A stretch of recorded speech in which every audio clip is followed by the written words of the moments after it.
guys. I notice a lot of questions sometimes on YouTube, but more so on Facebook and forums and stuff. People asking about airbrushes and cleaning airbrushes and stuff. So I'll just show you what I use and how I clean it. This is not a tutorial on how to clean your airbrush. It's more of a lesson in laziness, I guess, really. So these are the airbrushes that I use. These are master airbrushes. These are like super cheap. So I'm not an airbrush artist, and I'm only painting plastic models. I don't need a $300 Iwata to do that. I don't even need a $100 airbrush to do that. So like I said, these airbrushes, I think the last time I bought these, they were about $25 on Amazon. And when I buy them, I usually buy 2 or 3 at a time. They're so cheap. So I must have a half a dozen of these, I guess. The other airbrush I have there is a Neo. I got it as I bought a batch of paint and stuff from a guy once, and one of the things that was in the bundle was this Neo airbrush. I've never ever used it. It's still over there in the box. Like I said, this is almost all that I use. So I'll just show you when you buy these what you get. So like I said, about 25 bucks. This one here is model G233, and so it comes with the dual action gravity feed airbrush. It comes with 3 nozzles and of course 3 needles, 0.2, 0.3 and a 0.5 I think, and a little wrench here. This quick connect didn't come with it. This is just one that I put in here myself. But it does come with this quick connect here. So I mean, for 25 bucks, in my opinion, you can't beat it.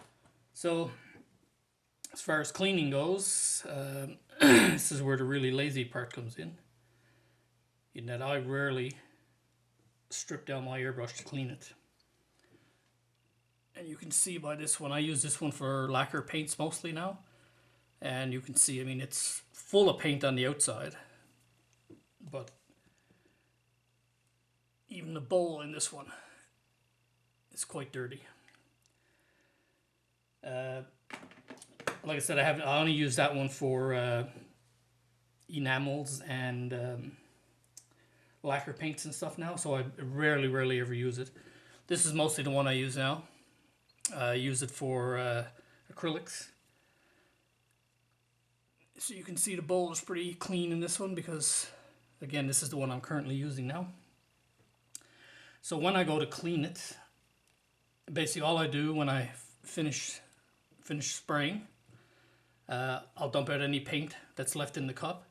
I'll just take a paper towel, clean out the bowl as best I can, just with the paper towel. Then I usually use some alcohol, just a little bit in the cup, and I'll back flush. Basically, if you don't know how to back flush, just put your finger over the nozzle and then give it some air, and it'll blow bubbles back through the cup, so that'll clean out around your needle and stuff. I go in with a toothpick while the alcohol is in here, and I scrape down in the very bottom there where the needle is. I scrape out that little channel a bit just to make sure there are no flecks of paint and stuff in there. Then I just spray the alcohol out into a container. I have a little airbrush cleaning thing there that I spray out. After that's done, I clean out again with a paper towel any residue that's in there. I'll then take some windshield washing fluid, again just a little amount. Do the exact same thing. back flush, and then spray it into the cleaning station. I'll then do the exact same thing with Windex.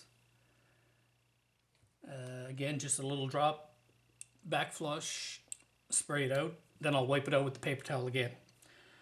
There may be no need, maybe just doing just the alcohol might be fine, but I use all three of those anyways. That's how I've been doing it, and it keeps the airbrush operating, so that's how I'll keep doing it.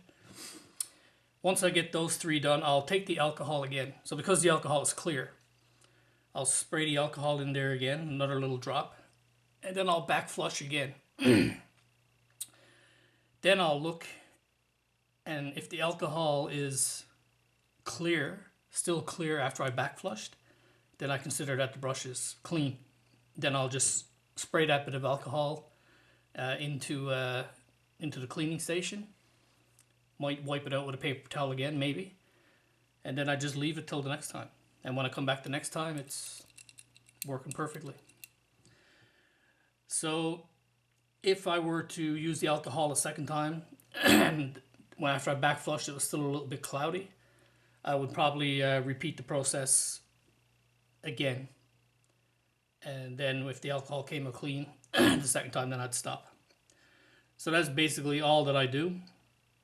I rarely ever strip down the brush. You can see, oh, maybe you can't, but anyways, inside that nozzle there, the cap here, it's not the cleanest.